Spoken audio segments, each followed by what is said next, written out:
Good morning and welcome everyone to the UBC Talks webinar about climate and disaster risk preparedness. Today we will discuss how can we strengthen climate resilience and how can we develop practical and scalable solutions to actually climate-proof our cities. My name is Maria Andreeva, and I'm a communications coordinator at the Union of the Baltic Cities Sustainable Cities Commission, and I will facilitate the event today. But what is Union of the Baltic Cities, you may ask or wonder? It is a city network established in 1991 and uniting today about 70 member cities around the Baltic Sea and also including associated cities from Ukraine. In its operational structure, the UBC operates or works through 8 thematic commissions, focusing on various sides of the city life, including youth cooperation, health, culture, education. And today's webinar edition is hosted by 2 of our commissions, UBC Safe Cities and UBC Sustainable Cities Commission. We have a very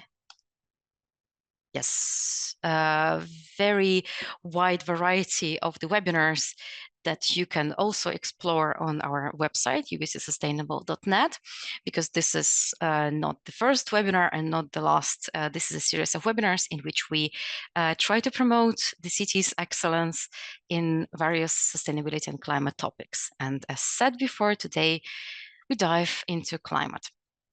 We have a very impressive agenda for today that will feature the most prominent experts in the field and very active cities who are ready to showcase their solutions. And we are very happy that you're all here with us. As we go through our program, we warmly encourage you to ask questions. You can send them through the Q&A box. And this also another piece of information, this webinar is recorded, and this recording would be also available for all of you and your colleagues once we publish it on the website ubcsustainable.net. And now I'm very excited to give the floor for the welcomes for our respective commissions. Agnieszka Ilola, the head of secretariat of the UBC Sustainable Cities, is hosting us together with Kaspars Varpins, chairman of the UBC Safe Cities Commission. They will share their welcoming words and topical highlights and priorities. So first I give the floor for Agnieszka Ilola. Please, the floor is yours. Yes, thank you so much, Maria, for this introduction. And yes, good morning, everyone, also on my behalf. I represent the UBC Sustainable Cities Commission. I'm the head of the secretariat, and our commission is located in Turku in Finland. So on behalf of the Sustainable Cities Commission, I'm delighted to welcome you to today's webinar on climate and disaster risk preparedness. Thank you for joining us today to engage in such a crucial and timely discussion, actually. And the fact that you are here with us today shows how much you all actually care about making your community safer and more resilient in the face of climate change related disasters. So let's explore this topic further soon with our distinguished speakers that we invite for today. But for those that are for the first time in our UBC Talks series webinar, I will just say a couple of words that our commission works closely with our member cities to promote the development of green, resilient and attractive urban environments. So our work mainly focus on, as a city network, on peer learning, on the exchange of knowledge, good practices and development of regional sustainability policies. And we also assist, we can take a second slide. We also assist the cities in identifying and securing external funding to tackle local challenges on their path towards long-term sustainability. And our mandate to act and strategic alignment lies in the UBC Sustainability Action Programme 2030, where we focus very much on turning the green transition and ambitious climate goals into concrete local level agendas and actions. And at the moment, we have in our Commission 12 international projects supporting directly or indirectly climate actions in the cities. As you can see on the graph, the climate work is in the center and in the focus of the activities.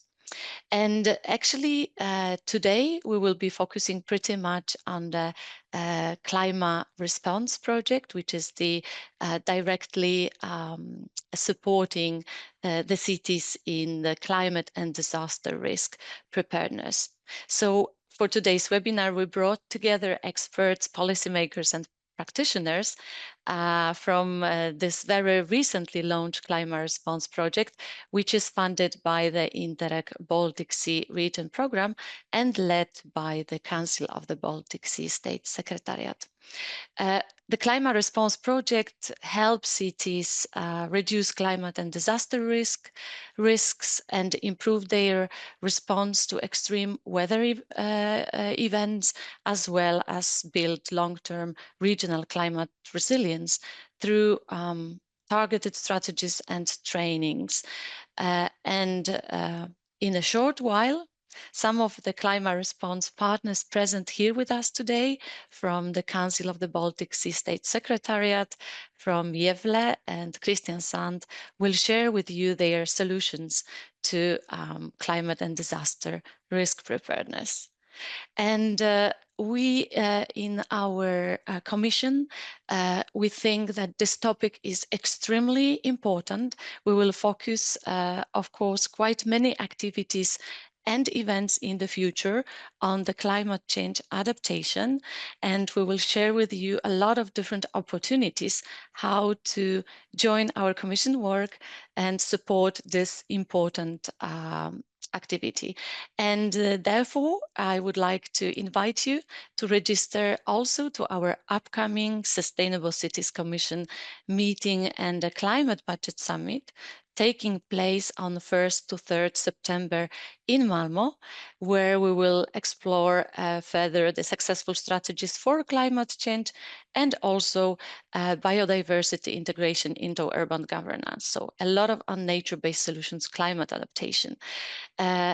So over this 3-day of event, we will discuss in details climate mitigation tools, strategies for creating nature positive and biodiversity rich cities, and local solutions against the forever chemicals, so pretty much on the safety environments in our cities. So please check up also this opportunity and join us, of course, for the Commission meeting to continue interesting exchange. I encourage, of course, all of you to actively participate in the events and share your experiences via our network, also through this webinar and in our upcoming events, because the solutions that we need will not come from one city or one organization alone. They will come from partnerships, from dialogue exchange, and from a willingness to learn from each other and adapt to changes together.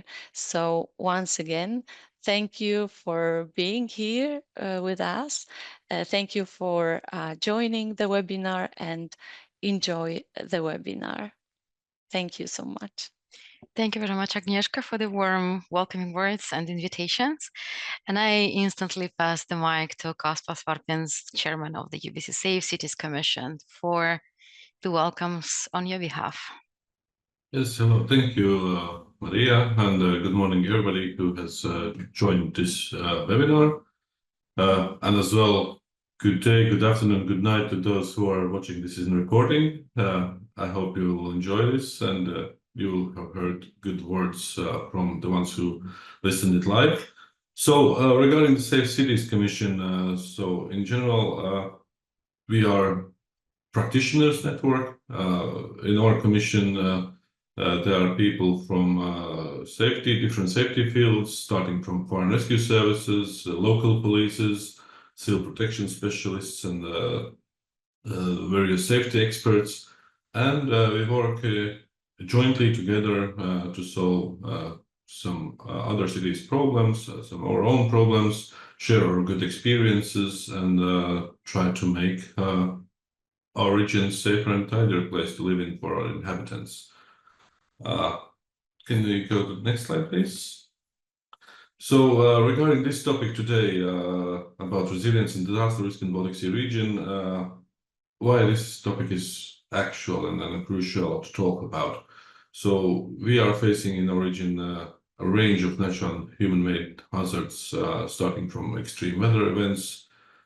If you already joined this network and this webinar, I think it may be a problem for you and you want to find solutions, how to deal with it and how to make it safer for your inhabitants. So we have storms, floods, heat waves that is intensified by the climate change. For example, now in Latvia last year, we had even hail during the summertime that broke a lot of trees, demolished houses, and so on. Then we have as well coastal hazards due to rising sea levels and erosion, as well the warm winters and stronger winds that breaks down the erosion of our seaside. Then, of course, we are quite active sea, and we have a lot of ships, various type of ships.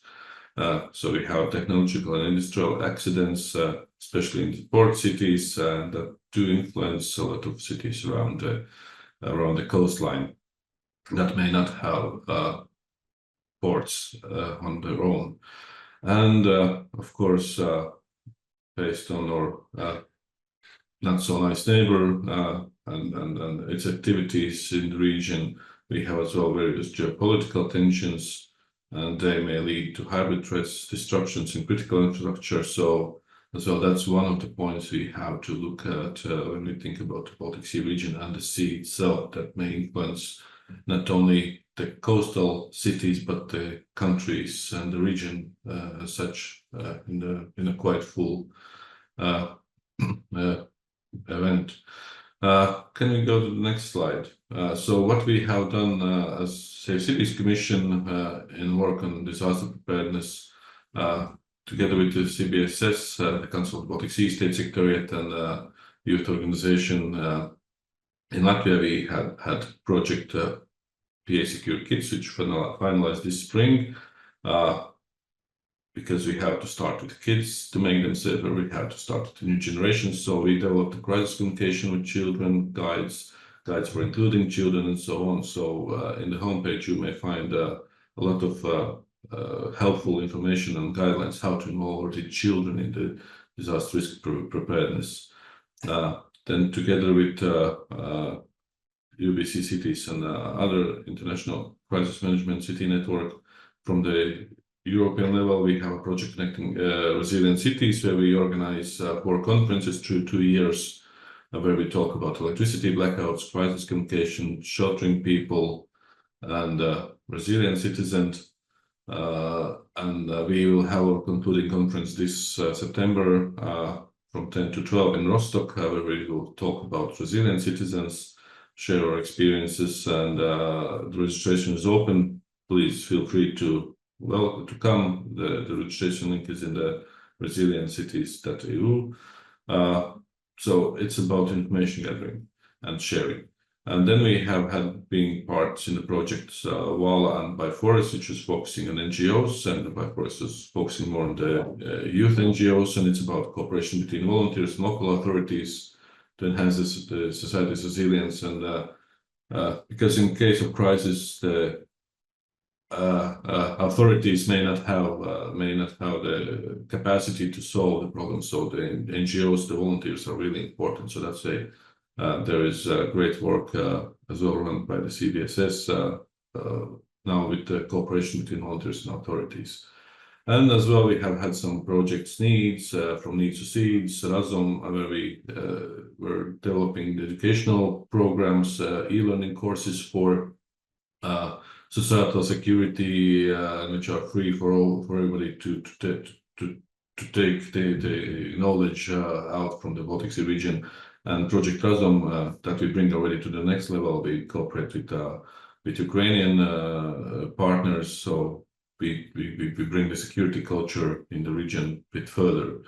Then Cascade project that you heard a little bit from Andri in his presentation, and that was as well one of the foundations on this climate response project, and a few more projects. And of course, you're open for other new projects for cooperation.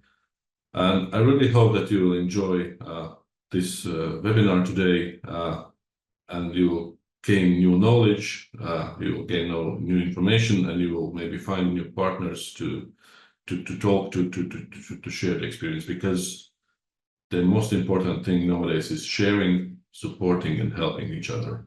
So that's where we can become more resilient. So I really hope that you enjoy the webinar, and thank you very much. Thank you very much, Kaspars, for your welcoming and supporting words, and expanding the scope of the various disasters that our cities need to take into account and address. And of course, your great work with different stakeholders and citizens that you do in different projects and corporations. It's really very impressive.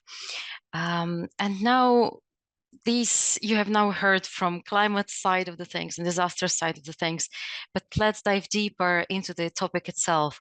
So how can we understand local climate resilience and disaster risk management?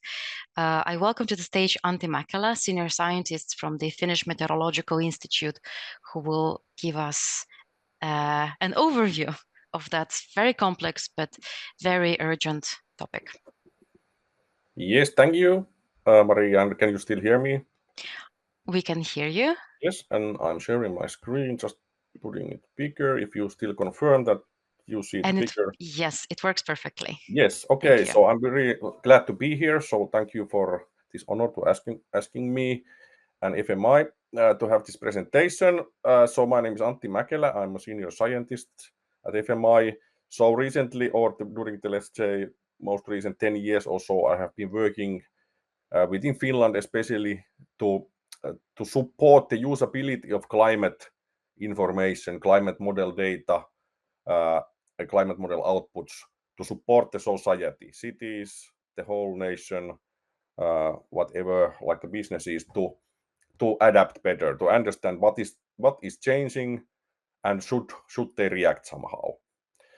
And let's go. So we all know, I think we all have experienced within our own countries, regions, that the climate has changed. And here is a picture of the global evolution of the global temperatures since 1880 to the 2024, and each one column shows the deviation of that 1 year, the mean temperature of that 1 year to the mean of a longer period, which is in this case 1901 to 2000, which is placed now in the zero y-axis value. And as we can clearly see, the closer we come to the present year, or in this case 2024, we can see that almost each year has been warmer than the previous. It's not directly like that, but in a climate and globally and climate perspective, this is quite fast evolution of the increase in temperatures. And we can see that, for example, the 10 hottest years have occurred since 2010. So we are the planet is much warmer. Okay, then what will happen is the question that we have to address when we are like trying to manage new risks related to climate change. We can see that in this figure. So this is based on climate model outputs.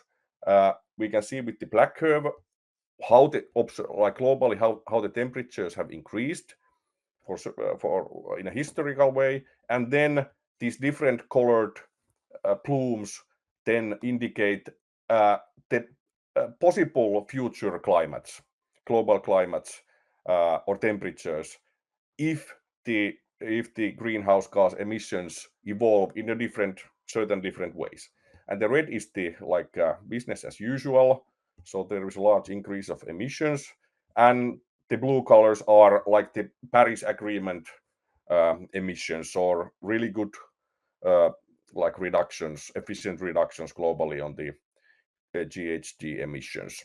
But the main question is that, or the main uncertainty of what our future climate will be, is how these emissions will evolve.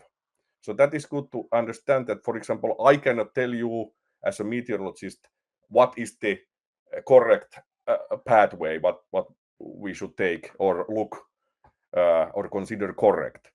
I can give you several different, and then how humankind then behaves, that then like reflects to the what is the correct path. And you can of course tell it only afterwards eventually. Of course, somebody might even have a better estimations of what is more probable pathway than the other. But as we can see, even if we look the blue color, so optimal reductions in emissions, we can see that there is no going back to any, let's say, good past climate. So our children and children's children, they will live in a much warmer world anyway, at least in the coming decades and a few centuries. So what does that lead us to the so if we want to adapt, so keep our businesses and lives running as usual, we have to do something if the background is changing. And therefore, if we want to be resilient, we have to have the ability to prepare for and respond to these new risks and possible impacts. And personally, as a climate scientist, the first step is then to like assess and understand how these climate-related risks and vulnerabilities like change, and then like adapt accordingly. So there is no going back. So then many, like let's say city stakeholders, then they might ask, okay, how we can then start to approach this issue? How can we be resilient? So that's a good question, but and that might even cause like some kind of like moment that I cannot do anything. But actually, it's quite easy 3-step where to start from. Let's consider, for example, a city of Helsinki or whatever Finnish city. So first step is to evaluate, okay, what are the relevant, let's say, weather and climate phenomena for me? Because, for example, Helsinki is positioned in a certain latitude, longitude position. Its climate is something, and now it changes. So then what are these changes? And then how big actions I need to do in order to me for me to cope with these changes. And for somebody, let's say to some business, the change or the actions needed are not necessarily even that like large ones, but for some, for example, a city or a whole nation, the actions are quite substantial if one wants to like be resilient. So as we know, so cities are quite complex environments. They are like small nations as such.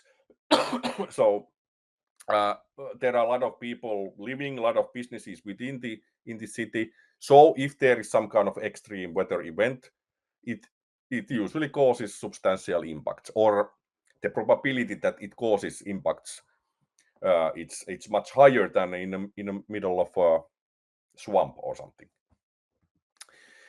And then climate change, it makes some of these events more frequent or more intense, but not all.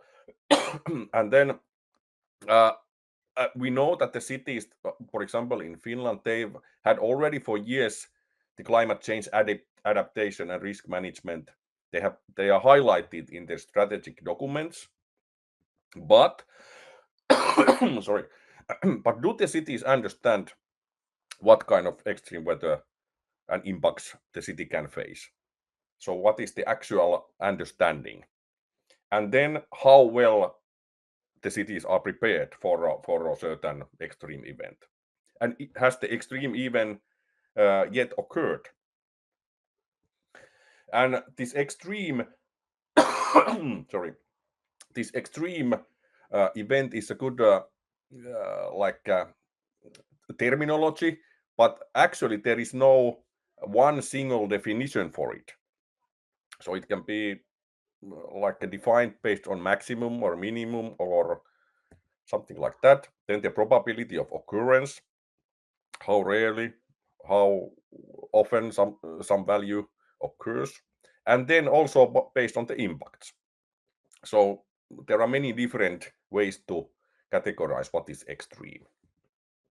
And all weather variables or events, they have their extremes, but some extremes are more impactful than the others. For example, if we consider, I looked at the record high air pressure from Finland. It's something like you see there, but it doesn't have a lot of impact, like a negative impact. But if we took another weather variable, like the daily precipitation, it's almost 200 millimeters per day in Finland. So that caused substantial impacts. But this was in 1944 when this happened. So also the society has changed substantially. So with how big or small impact a weather event has, it depends on many factors. Also, like when it occurs and where it occurs, like in a middle of forest or city center, in the nighttime or during rush hour, and so on. Okay, then let's go to these different kinds of impacts against which we then should be resilient. Now I mentioned like heavy precipitation or storm or something like that. So that's a direct like a meteorological impact. There is some kind of like a phenomenon. It passes over a certain region, for example, city, and then it causes some impacts. And actually, like if we consider climate change, this is let's say the easiest impact type that we can then like assess, for example, based on climate model data. So for example, if we know that, let's say, Helsinki city is very prone to urban flooding, then we can see that, okay, we can take from the historical weather archives data to examine, okay, what kind of like a heavy rainfall climatology there is in the past and present. And then we examine from climate model outputs how these like extreme events likely, how their occurrence changes in the future. And then we can like see or estimate what we should do to maintain or improve our like level of preparedness. But then there are different types of impact which are more challenging. For example, there can be this kind of cascading impact type, that there is let's say drought somewhere in not even close to Finland. Let's say in Africa there is a long period of drought, and it causes something there which then reflects back to or reflects to the Finnish society in a way or another.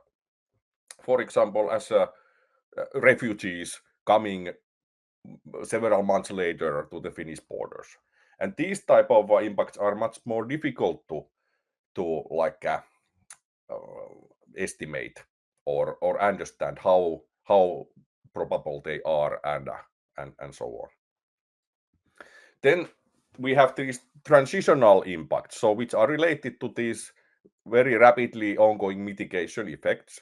So for example, I know that the security of supply of Finland, which have to consider in a big picture the well-being of the whole Finnish society, they are thinking now really heavily how to secure the energy supply, because in the past they have used and stored a lot of like coal and diesel-based energy for like a critical situations, but now they have to act really quickly go away from these kind of energy sources, and that causes quite a lot of like a challenges in really practical way.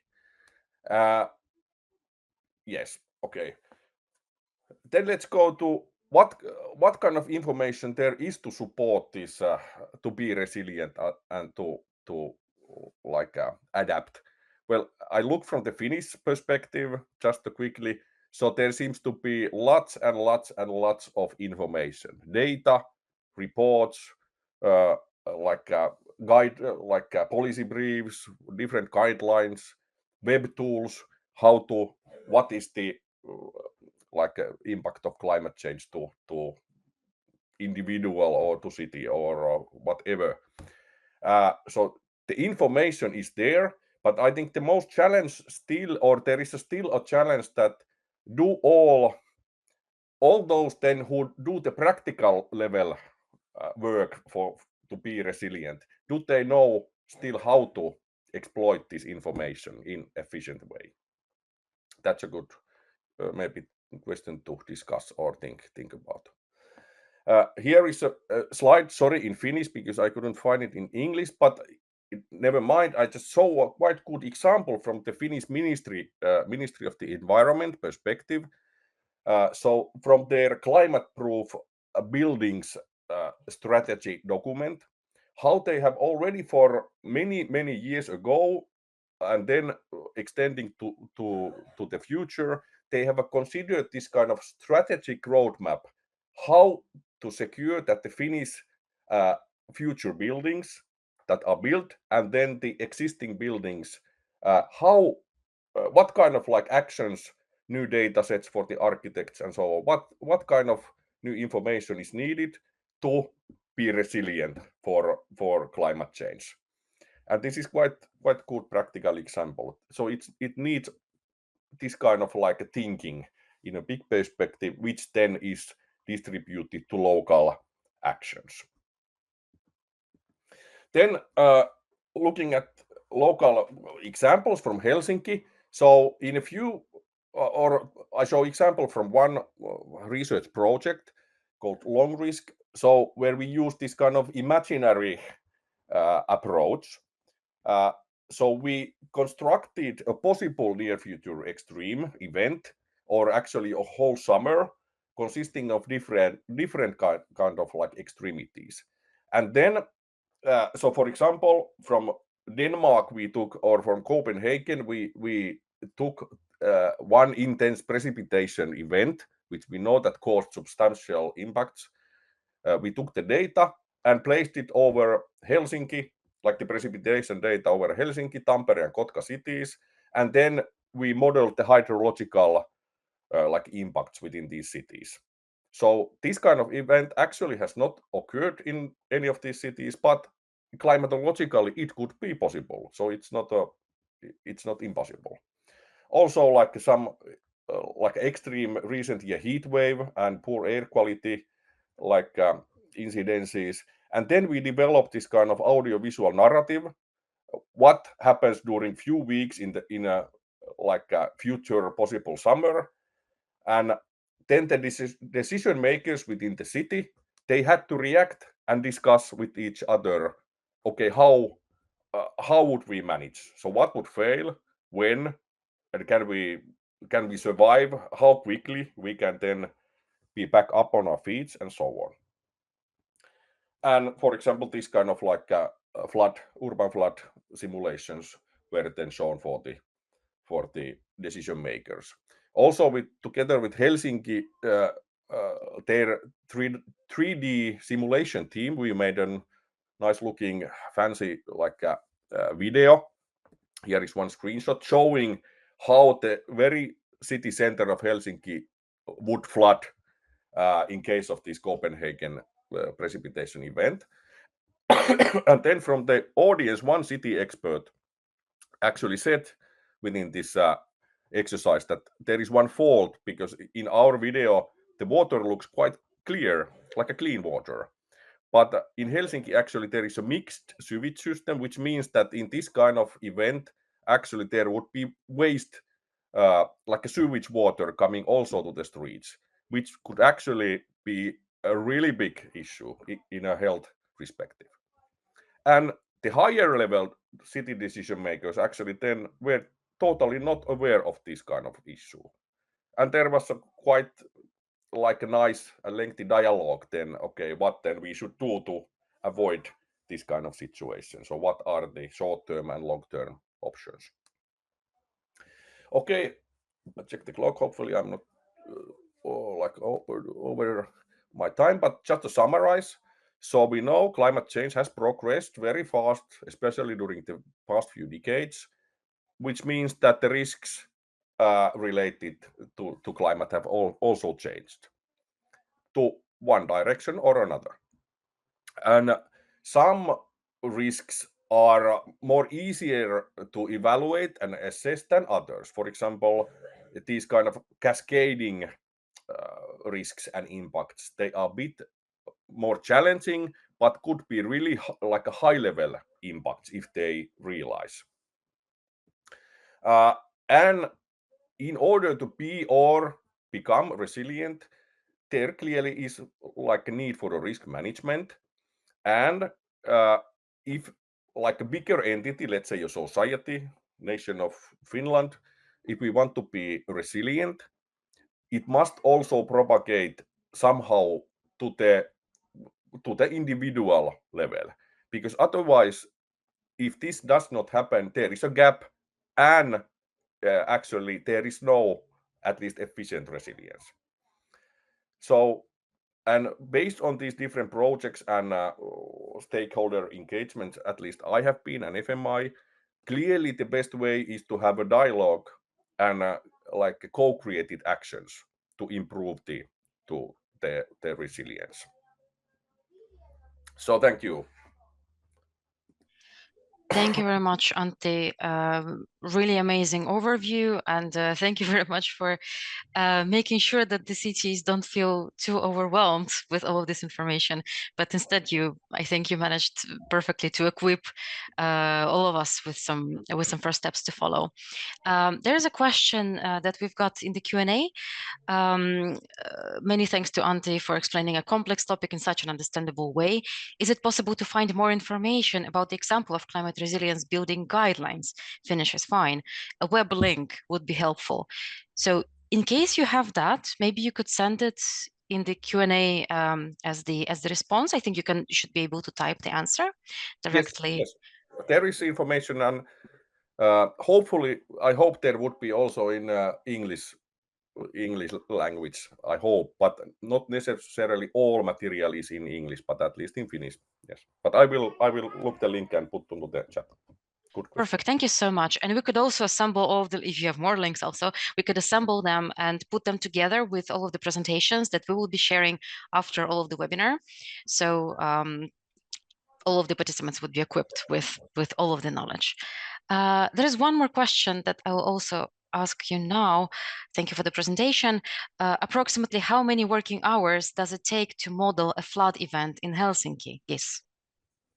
Well, in this case, because we used, let's say, in this long risk project like a lighter simulation tool, like an open source GIS simulation tool. So it was not that big effort. Let's say a few working days, and then when we made the code, like let's say the process working, then it was easy to simulate for the other cities as well, to any location.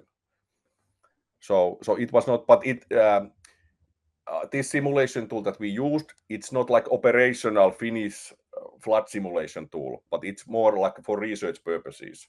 But in this exercise, it didn't matter because anyway we had quite imaginary approach in a way. So nothing was exact what comes to the meteorology, and that was the motivation of the whole exercise, to like awake the decision makers to think and discuss. And it was an impressive exercise. There is even one more question in the Q&A about this. Which open source tools did you use for this? Yes, I can put that also into the chat, because I had actually in the I'm not sure if I had one more slide where I had the references and maybe also that tool, but I can put it. Yes, good question. Everybody wants to use it now that you Okay, advertise it. Thank you so much, Antti. Also, thank you very much for the audience for the questions. Let's keep it that way also for other speakers. And let's move forward. So now we have the understanding, and now we have the questions in our heads. And how can we prepare the resilient cities? How can we strengthen community preparedness in the Baltic Sea region? Let's hear from Andrei Martinenko, advisor at the Council of the Baltic Sea States. Hello, and thank you very much for inviting CBSS Secretariat to this talks. I think what we just noticed is a perfect example of how useful it can be. It's exactly why we're meeting here, to exchange information like this. My name is Andrei Martinenko, and I'm an advisor at CBSS Secretariat. And while I'm not an expert neither in disaster risk reduction nor climate change adaptation, I'm an expert in international relations. And I will bring a new perspective to this conversation. Hopefully it will be useful for you as well. My perspective will be based on our member states' expert perspective. Just very quickly about where I am coming from. Our organization, the Council of the Baltic Sea States, is a political forum for the Baltic Sea region. Through this, 10 member states and the European Union cooperate with their closest neighbors, joining knowledge and resources to work on the 3 long-term priorities: fostering strong regional identity, advancing sustainability and prosperity, and strengthening safety and security across the region. It is within this safe and secure region priority that I and my team members work, but the work with climate change is spread through both of our long-term priorities, both safe and secure region and sustainable and prosperous region. And long time ago, something like 7 years ago, it's the collaboration between these 2 pillars that ended up together with our Finnish partners in the Cascade project, which is precursor to Klima Respond. I am also a coordinator of policy area secure of the EU strategy for the Baltic Sea region. In practice, it means that I and my colleagues, we coordinate the networks which work on international cooperation within civil protection or societal security. Basically, they meet 5-6 times per year and talk about how in our platform, which is not EU, which is not NATO, which is not civil protection mechanism, but with our resources and with our people, how can we make the region more safe? And just to illustrate it, this is the people that I work with.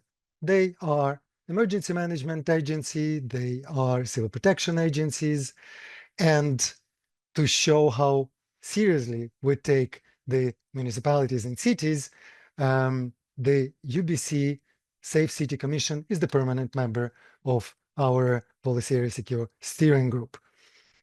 This is where we meet, and Kaspar, who is present here, is also part of our discussions.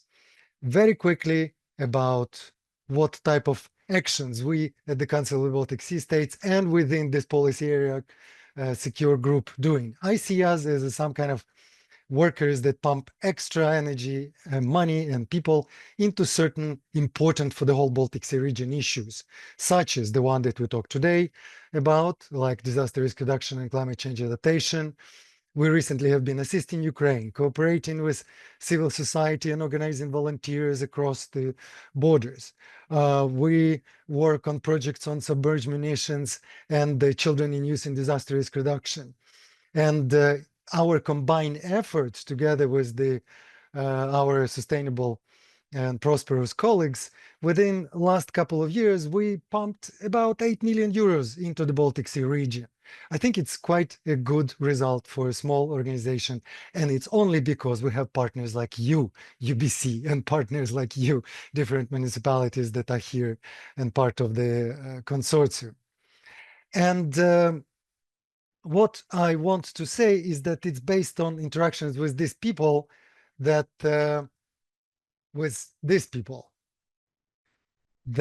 I'm going to tell you our point of view, this agency's point of view, and CBSS point of view. I'm going to argue this thing. I'm going to argue three things. So first of all, while understandably climate change might be losing its kind of top place from the immediate political agenda, we all noticed it. There is nothing that we can deny.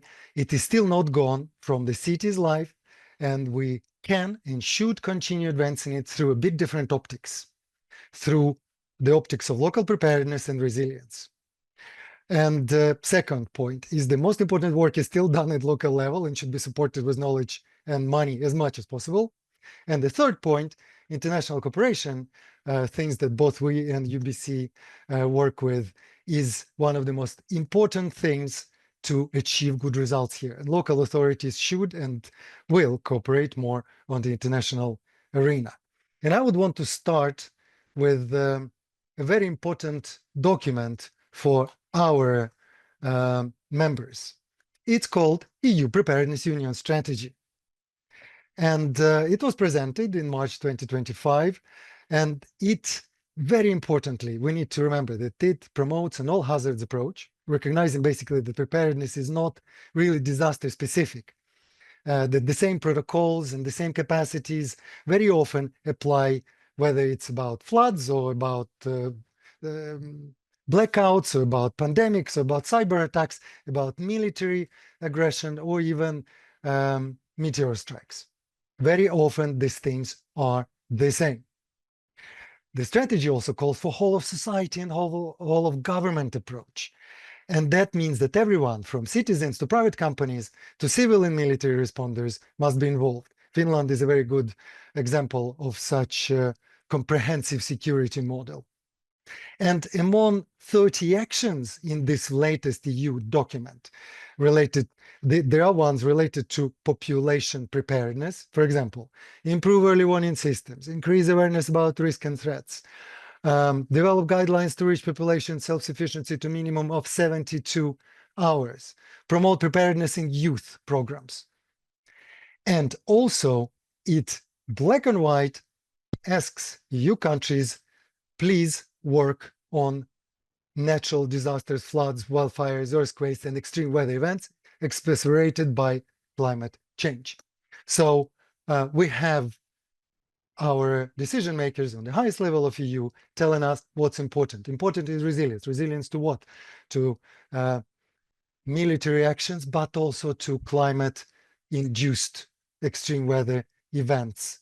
And because the preparedness is more or less the same for all of these things. These actions can be planned centrally, but they take place in cities and municipalities. So basically the strategy reinforces this simple truth that the systems that prepare us for one threat, often the systems that save us in another, be it a flood or blackout. And after citing this important document, I just want to very quickly come back to lessons learned from the couple of projects that we have been, and many of you have been involved recent years. The first project that was one of the pioneers of bringing together disaster risk reduction, civil protection people, and climate change adaptation specialists together was created this curriculum and practical toolbox for local authorities. It has quite user-friendly checklists, templates, guidelines. They're still useful. They're still available on the website bsrsecure.eu or even at UN portal, UN toolbox for resilient cities. So even UN thought that it was a useful toolbox to use. And what lessons, main lessons for our organizations that many authorities, municipalities, focal points for Sendai framework in our countries around Baltic Sea region, what did they say? They said, we need to regionalize Sendai framework. It applies to the region more because region has common solutions. They can have shared tools, aligned methodologies. That we need a kind of, in many countries, risk assessments are not required when it comes to climate change. And when they exist, they kind of work on past hazards. So local actors, especially in smaller municipalities, need only the better data, but also clear guidance how to use this data. We need improved understanding of emerging and future risks at local level. We also heard that stronger collaboration and networking among local authorities are wanted and needed. Cities and municipalities, and your gathering today is the example of it, want to work together, whether it's harmonizing methods or analyzing sea level rise or conducting cross-border risk assessments. There is a strong interest in deepening regional cooperation. Then I would also briefly mention Klimalok, another precursor to Klima Response Project, which developed, still very valid, handbook for local climate change adaptation planning in the Baltic Sea region, which has the simple steps that everybody can use. Please spread this information. It's on the CBSS website. And basically, it's how to conduct vulnerability assessments.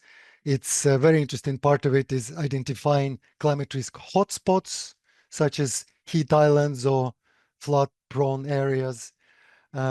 It's developing action plans with cost-benefit prioritization. I specifically like formulations such as no regret or win-win. Please go and check that. And one of the important things that this handbook says, involve citizens and vulnerable groups through participatory planning and local communication. And I believe the previous speaker just said exactly the same thing from his practical and research experience. We also, as CBSS Secretariat, were involved in the creating a mechanism for bringing children into disaster risk reduction, which is based on a very simple premise that children are active agents in disaster preparedness and not necessarily victims of it. They the project created guidelines for inclusive risk communication, engaging schools, universities, and basically how to bring the children as a resource to the community and how to safely engage them in disaster risk reduction. So these are very quickly, very telegraphically, the examples of how macro-regional cooperation can support local implementation. In all of these projects, local was very much a focus. So what comes from this is the simple knowledge, I think, that we recently have been talking about quite a lot with civil protection authorities, is that preparedness is universal. We can and we should apply the practices from lesson learned from different projects and scenarios, from energy failure to armed aggression, and that projects, like I just mentioned, they kind of complementary to the mission to build local capacity supported by regional framework like UBC, like CBSS, because preparedness for one hazard reinforces resilience across all hazards. We've heard that recently a lot, and I think it will help us to work preparing our region for crisis. And in the end, I wanted to, since I read it in the agenda, that you had a dream, what a climate resilience city would look like. I dared to make our own based on the group discussions in our PE Secure group and talking to civil protection authorities. Basically, climate-proof city from their point of view looks like a city where risk assessments look to the future. First of all, they exist. Second, They look into the future, not only in the past, anticipating new hazards, evolving hazards, also shaped by climate change. It is a city where urban planning, education, public health, emergency services, and business speak the same language of resilience and work together in a cross-sectorial working group. It's one of the most important lessons from everybody that we interviewed, including probably somebody of you, that these cross-sectoral groups should exist in every city and municipality. This is the city where local leaders are equipped with practical tools and knowledge. And how do they get this knowledge? Through courses on crisis management, like again, Finland is very good at, and spreads this knowledge through the Baltic Sea region. And very important, climate-proof city empowers its citizens, from children to elderly, to be active participants, ensuring that resilience is built within the community, not for the community. That's what we've been hearing quite a lot. And in case of crisis, they know how to take care of themselves. And for example, at least survive for 72 hours, taking care of themselves, while the authorities helping those who need the care the most. That's what the Civil Defense Minister of Sweden, Carlos Carbolin, often says. You need to know how to take care of yourself. So we, the services responsible for crisis management, will go and take care of those that cannot take care of themselves. It has developed this city and rehearsed evacuation plan and well-equipped shelters. And finally, it learns continuously, adapting the plans on new data, collaborating with neighbors, creating exercises both cross-border and within the cities, and using organizations like us, like UBC, like CBSS, like PA Secure, to help them coordinating this cooperation. If you want more information, it's on cbss.org and bsr.eu. Thank you so much again for inviting us, and good luck to the project Clima Response. Thank you very much, Andrei. Very, very great and strategic presentation. And congratulations on the really wonderful work that you do in the CBSS in terms of content, in terms of political support, and providing funding to act. And this is an amazing bridge also with this ideal vision that you had on the slide, because actually some of the cities that we'll be presenting today very directly will address this in their presentations. So we will see how to create an ideal city from different puzzles. Thank you very much, Andrei. And now let's go into the what cities actually do.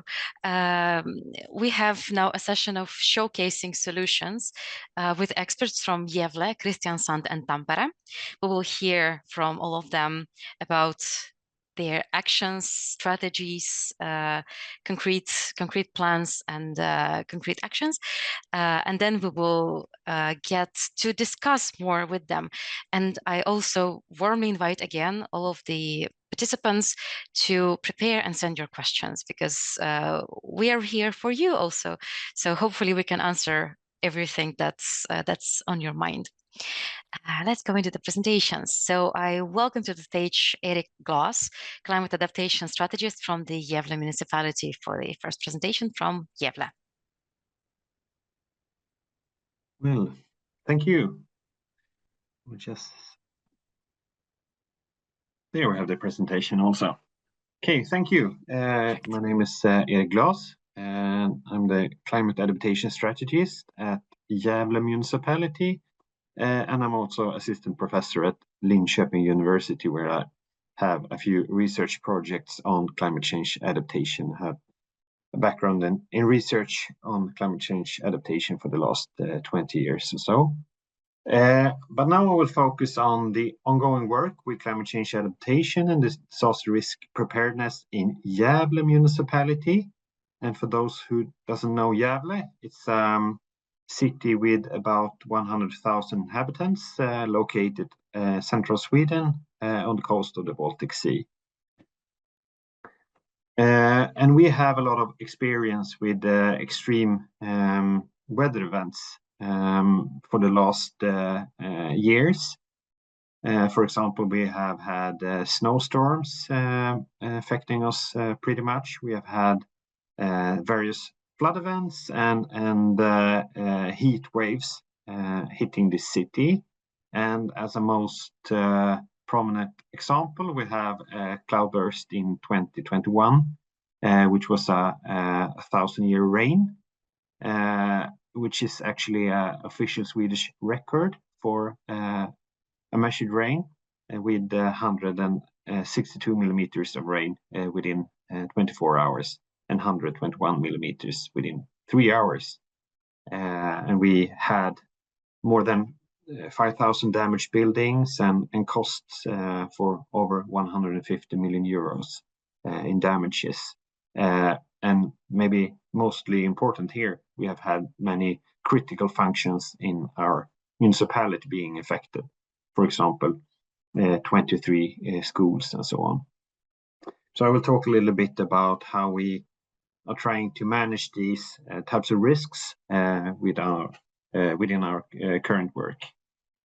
So after this flood event in 2021, the leading political board of Gävle, they took a political decisions to set up an adaptation strategy and adaptation plan that combines actors from all municipal sectors, companies and confederations, interlinking their work with working with these issues, and set aside an investment framework for in initial phase 100 million Swedish kronor, which is about 10 million euros, for starting to work with measures to decrease risks for related to not only flooding, but we have focus also on heat risks and landslide and erosion. And in the future work, we'll focus on more climate-related risks also. And within this work, we have set up a kind of combined project that I lead, focusing on both risk analysis and investigations to make it more clear how we might be or have been affected by extreme weather events. We have set up or setting up an adaptation strategy and an action plan right now. We have developed a communication plan on how to spread information to our citizens related to this. We have worked with disaster risk reduction. We are establishing something that we call the Extreme Weather Bank, which I will talk a little bit more about. And we have started to implement adaptation measures, and we have currently 11 investment projects going on that has been started implementing adaptation measures. And within this work that I lead, then we have what you would call a cross-sectorial board working with these issues together with me that involves all leaders at the sectors, companies, and so on within the municipality as a steering group. And I have a reference group with heads of units at the different practitioners that we have in the municipality. And I would say that working with this issues, climate change adaptation and disaster risk reduction, is working on different fronts at the same time, or that's how we have interpreted at least. So a first aspect that we work much on is improved crisis management. And here we have the Extreme Weather Bank that we are currently setting up, where we purchase, store, and distribute protective equipment for dealing with a crisis situation. And as previously said here, we work with specific climate risks, but also thinking about, together with our security unit, how to use these types of materials also for other crises and wars and so on. And together with purchase this equipment, we also establish a responsibility organization for dealing with this hosting trainings and so on, maintenance of the materials that we are setting up. We also, of course, work with resilient planning, which is no news, but we have started to thinking about a little bit more aspects related to how we plan in a changing climate, focusing a little bit less on ground levels for setting new buildings to more what types of buildings should we have, how do we deal with transportation of stormwater via roads and so on. So we have kind of deepen our focus within planning on climate-related risks. We work with actions and what we call exposed areas. These are strategic investments in decreasing risks where we have problems, and here we use our new investigations and analysis to focus on specific parts of the cities where we have mostly social critical buildings and functions in the city. We work with something that we called correct risk constructs, where we have roads, transportation nodes, electricity equipment, and so on that we know is problematic, both from a practical sense where we have experience, but also what the investigations show us. And here we focus also a lot about working with buildings that are vulnerable in different senses. Could be, for example, related to electricity installations, related to where we have stairs to basements, windows, where we have other things that we can fix in buildings to make them more robust. We also work with one track that we call Take the Opportunity measures. We're trying to have a program for how to involve climate change adaptation perspectives in other types of projects to carry out, for example, parks, when we do renovation of stormwater systems, when we are changing surfaces on parking lots, and so on. We try to include climate change adaptation perspectives more explicitly. For example, we have projects that lowering football fields to create places where we can store stormwater for some time when we have a precipitation, using parks to infiltrate water in a better way, and the same with parking lots and so on. Another track that we work with is to create robust operations, and for example, working a lot with our education for small children and schools, for where, for example, we place education rooms where we have storage of materials that are critical for society. This is our city archive, for example, that was flooded or almost flooded in 2021. Where do we store these types of materials, so on? We work with kindergartens related to what kindergarten should be open during summer, depending on who has the best ability to deal with high temperatures. We have also developed checklists and pedagogical material to staff on how to deal with high temperatures and so on. And we also work, of course, with improving our maintenance related to these risks, what to prioritize, how to keep the systems working and being efficient during extreme weather events. So this is kind of the takeaway message, as working on many fronts at the same time, making many parts of the municipality more robust to deal with climate extremes and a changing climate. So I think I will stop there. Thank you very much, Eric. Wonderful overview of both the strategy and very concrete actions, as you say, on all fronts. Very inspiring and very, very informative. Thank you. And now let's move from Sweden to Finland. And now I invite to the stage Annika Kettunen, Climate Change Adaptation Planning Officer from the city of Tampere. Thank you.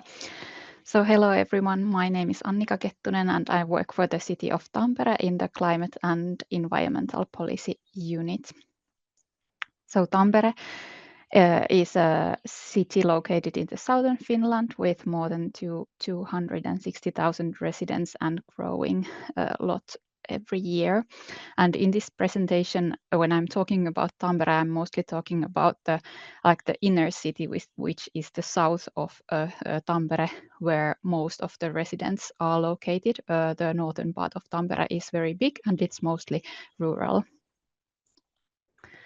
So the climate risks in Tampere are mostly the same as probably in your cities, but in Tampere we concentrate on heavy rains, especially stormwater floods, and also periods of heat, especially heat island effect in certain built areas. Our adaptation plan is integrated in the Climate Neutral Tampere 2030 roadmap, which has about 400 measures and about 90 measures are adaptation measures. The roadmap is updated every second year and the actions, the measures are brought up by the departments themselves, which leads to their engagement to climate adaptation. But in addition, adaptation is integrated in other city processes such as risk management and the annual planning processes of the departments. The Climate Neutral Tampere roadmap measures can be followed in our Climate Watch website, which is public to everyone and also in Finnish and English. And you can see there, you can filter the adaptation measures there to see what we have there. I have just picked some of them here. We have there some more detailed measures like adding urban trees or adding green areas to the school yards or shades to the kindergarten yards, but also like big measures about zoning and securing the blue-green infrastructure in different parts of the city center or the inner city. In addition, more detailed adaptation measures we have in like these more specific programs like stormwater management program, biodiversity program, forest management plan, and also the city center master plan. Here are some examples of our stormwater management actions, which are nature-based solutions in like residential areas, green swales, detention basins, and wetlands. One of the base study that was done for the general planning of the inner city, which you can see the area here, was the heat island effect survey that was done in 2021, where they measured the land surface temperatures in the city center area. And here you can see the temperatures that were higher than 35 degrees and higher than 40 degrees on a certain day in July. And based on this study and also some other surveys like vegetation and tree canopy cover and flooding, they pictured out these urban green development areas that are now in the comprehensive plan, where we want to add more trees, more vegetation, better blue-green infrastructure, and more convenient surroundings in different ways to alleviate heat.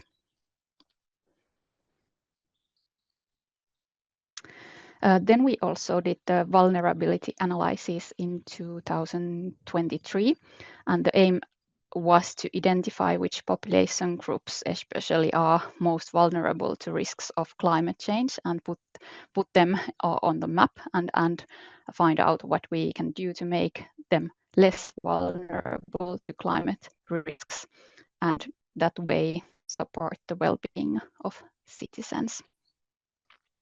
Here you can see one of the results, which is like a combination map of where are the urban heat effect areas and most flood vulnerable areas, but also the people that are most vulnerable to heat and floods.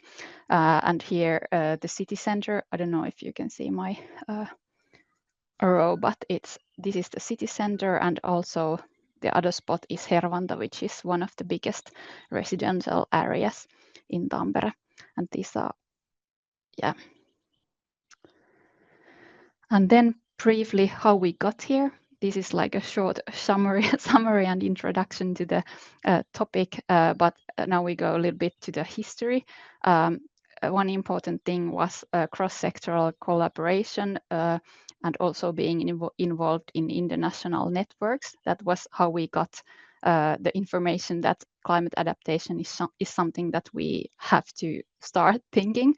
And this actually happened somewhere around 2017 when the regional risk identification was started. And also we did the CCAP in 2019. And also there has been political interest of political decision makers. For example, this city council initiatives in 2019, they had initiative on extreme heat impacts on elderly care.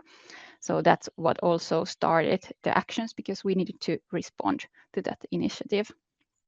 And also the comprehensive planning was one of the first departments in the city that started to integrate adaptation to land use planning and to make these surveys and assessments. And then, of course, we have had pilot projects. One of them was UNELAB, which was an EU Horizon project, which had good amount of money to investing to pilots. So that's where we built many different kind of nature-based solutions and monitored their impacts.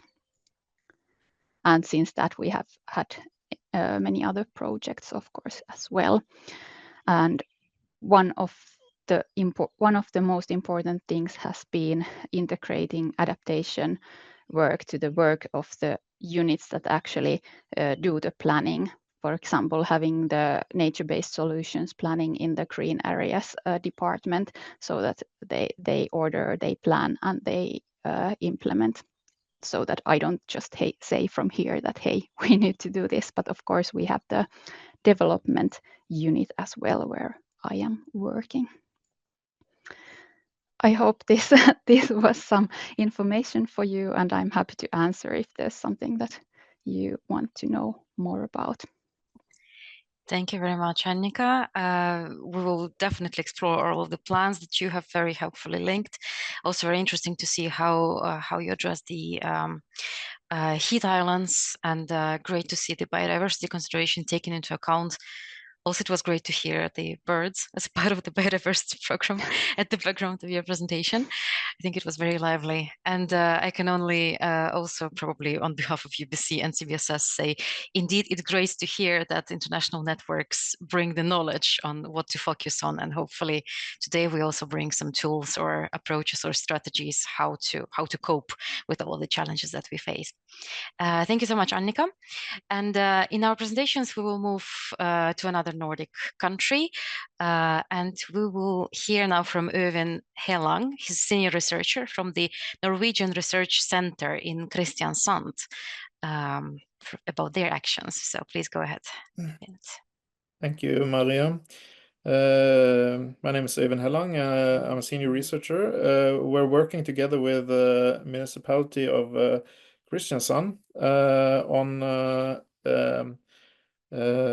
climate response. Let's see, I'm just going to share the screen here. Let's see, share. There we go.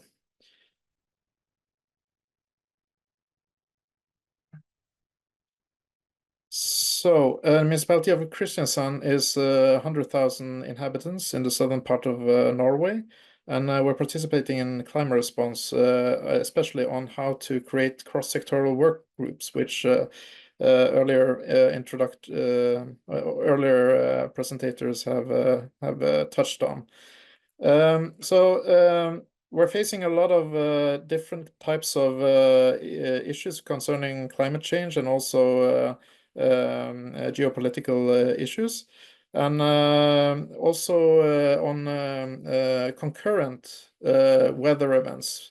Especially in Norway, we get both wind and snow, and which can create separate issues when you have concurrent events.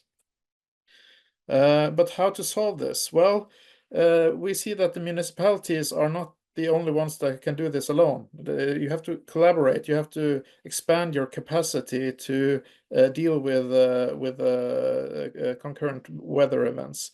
And so what we're trying to do in Kristiansand is to make cross-sectoral work groups to coordinate and manage these issues. But it's not all that easy because you can see here is everything from health, police, fire and rescue, civil defense, and these are different from country to country. But in Norway, they have different laws and different budgets and different traditions as well, which you need to take into account, also working with the citizens. So we see that we have to work on both political and administrative management, how they plan and how they prioritize, and then making organization and process support with new routines and new ways of working together, new processes.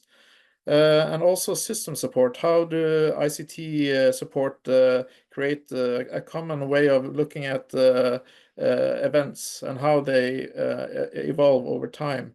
So we're working all these three levels on how to collaborate amongst these actors. And how does it look like? Well, this is the cross-sectoral work group working on evacuation centers and next of kin centers.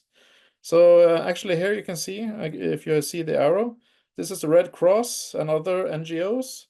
We have the police, we have the civil defense, we have the regional governor, municipal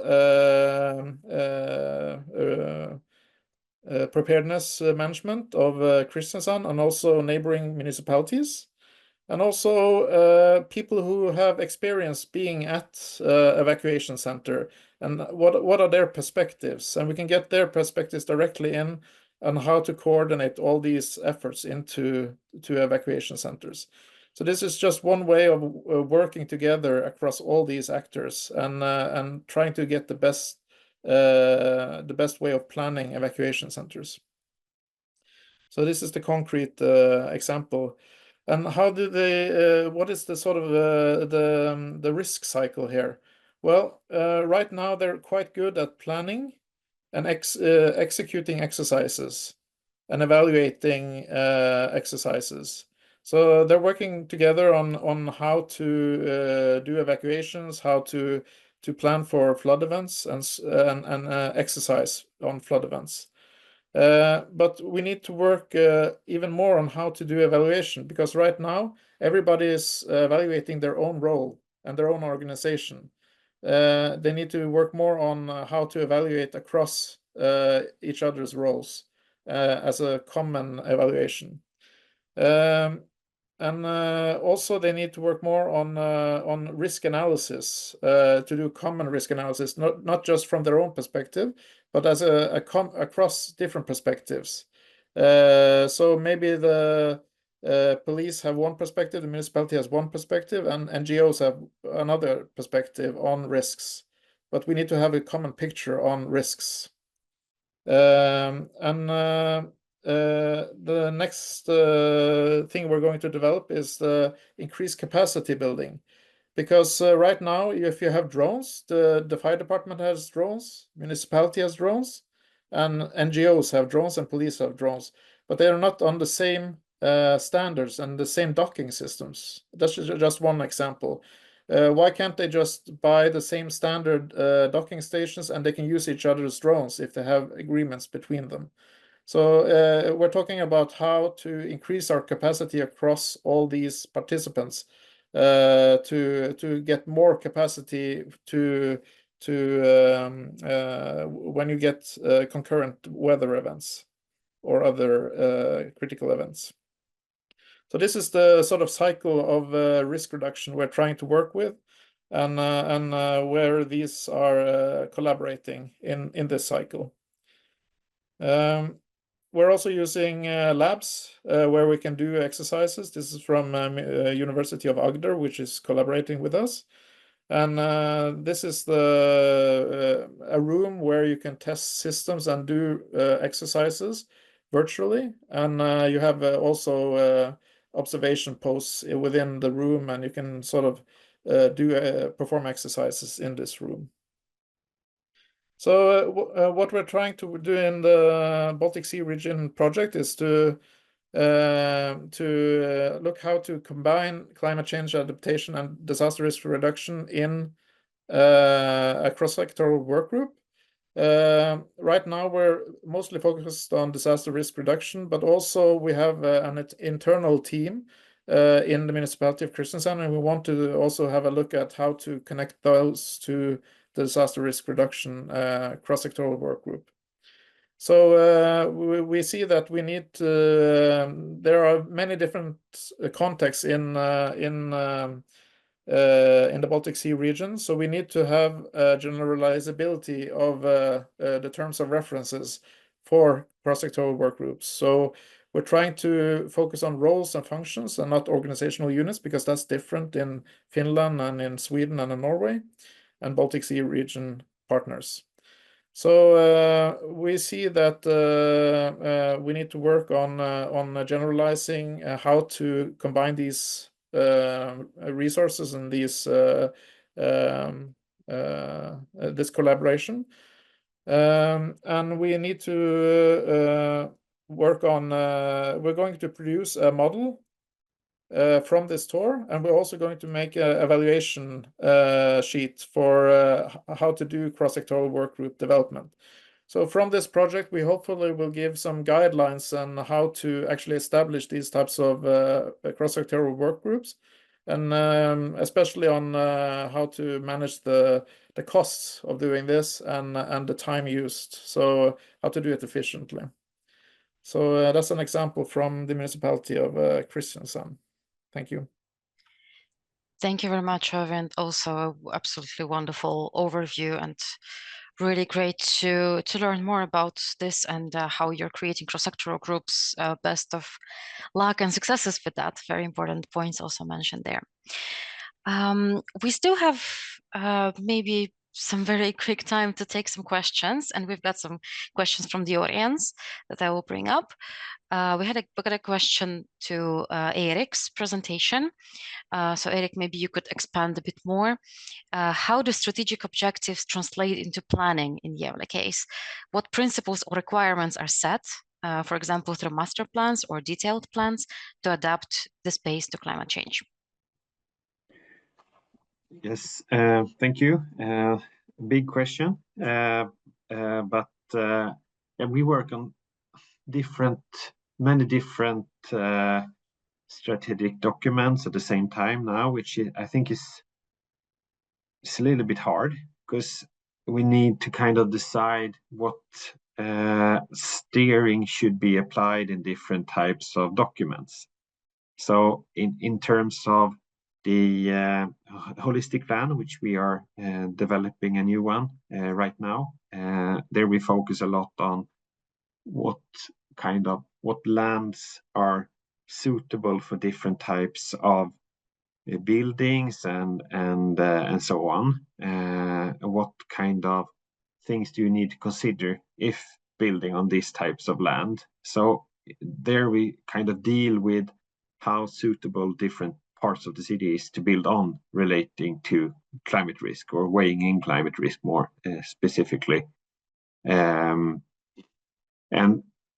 we try to streamline our kind of guidelines related to the municipal goals, which we have a lot actually on environmental issues, and a few specifically on climate change adaptation and disaster risk reduction. So our strategies and action plans are trying to not kind of develop new goals, but to focus on how to implement existing goals. I don't know if that was much of an answer to the questions, but that's how we work right now. Thank you very much. Yes, this is such a topic to which all questions are huge and all answers are also opening another Pandora box. We are kind of running out of time, but I would still maybe use this opportunity, since all of us are here, and ask all of the speakers to maybe comment briefly. So we have heard today a lot on the strategies, on how to align actions with the strategies. They were very good reflections also on finding funding opportunities. We've heard from national funding, from international funding. We've heard a lot of very particular examples, cross-sectoral groups that are being created in cities as a piloting measure of climate response, and hopefully it would go beyond that. So for all of you, what are what are the next steps right now? What is the most urgent subject to solve or to still open up? What is still unknown, or what is on your agenda in the cities, but also in your organizations, right now? Because also one reference that we heard today was that, of course, this is not a completely new topic. We still brew in that maybe for 4 or 5 years now on connecting these topics. Erwin, please go ahead. Yeah, right now I think it's quite urgent to, as other presentators have pointed out, that one emergency is not, you can use the same system for different types of emergencies. So we need to look at how climate change adaptation also relates to defense, and be quite clear about that. And that's also where some municipalities might find a lot of funding for their sort of capacities. So please always see how your climate change adaptation also relates to defense. Thank you. Yes, that's the most, one of the most cross-sectoral topics that has to cooperate with all of the others in the city. Climate is. Are there any more reflections or in principle on anything else on this topic? Well, I would say that we need to kind of focus on how to make these issues less abstract for our staff at the municipality, how to translate these quite abstract changes and risks into the main activities that the different parts of the municipality work with. I mean, even if we are a quite small municipality, we still have 9,000 employees. And trying to manage how to kind of translate these challenges into their everyday work is something that is very important, but also challenging for us, I think. Yeah, I would continue that communication, and sharing information to the departments is still going on, and I think it's always an ongoing process to integrate the adaptation very well to the everyday work of all departments. And then maybe I would say that because Tampere is growing so much every year, we have the challenge of we need to densify the city, but we also need to add biodiversity and add the green areas in the city center, but all the time also build more and have more people. So we have this dilemma of growing city and saving enough green areas. So maybe that's something we need to tackle in the coming years. Thank you very much. Kaspars, would you maybe have any comments on both behalf of the city of Liepāja and UBC Safe Cities Commission? Any reflections for today's discussions? Yeah, in general, I will speak more from the UBC Safe Cities Commission name. I think this webinar showed a really good example how we can together solve various problems, or at least discuss them, and then somebody may have an answer to the question we haven't. We can't find an answer, like today as really, like the Finnish meteorological GIS model for flooding in Helsinki, and I really like what Antti said about the test in Helsinki, that the water looks so clean, it wouldn't be so clean in reality, and that's sometimes only one person from outside or regular bubble has a different view of things and different experience and knowledge. So that's it's really important to organize such kind of meetings, and that's great. The Climate Response Project is bringing together a lot of people from different fields, from different cities, from different backgrounds, and we need just to continue to share experience, because we don't have any commercial secrets, because together we work for the safety and the well-being of our societies. Thank you very much. And Antti, if you're also here still with us, do you have any reflections? Because how well cities answered your concrete steps that you outlined? How do you find this? Yeah. So that was, like I mentioned, so that project was somehow a bit unique in a way, because it was not. So we actually dealt with quite imaginary events, like a probable, but something that had not actually occurred within the cities. And the motivation was to then like force them to discuss, actually. So they could not leave the room unless before the workshop was over. And that clearly is something that actually helps them to understand themselves, that okay, if there is a rescue service expert within the room, there is like the city water expert in the room, then there is the mayor in the room. They all seem to have experience of their specific field, and the mayor has some picture of all the city, but not maybe too detailed.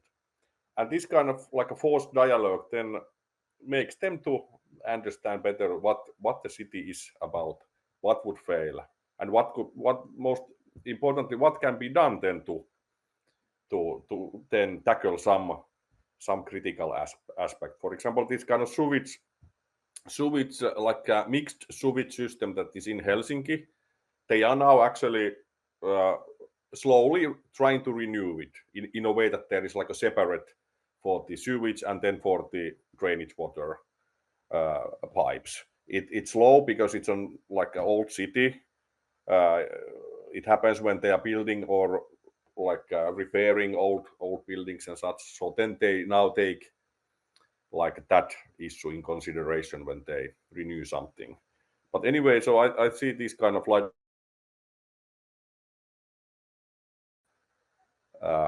improve the resilience.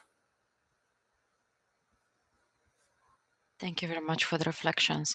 And I would still also give the floor to Andrei, if you would like to share any takeaway thoughts, wishes.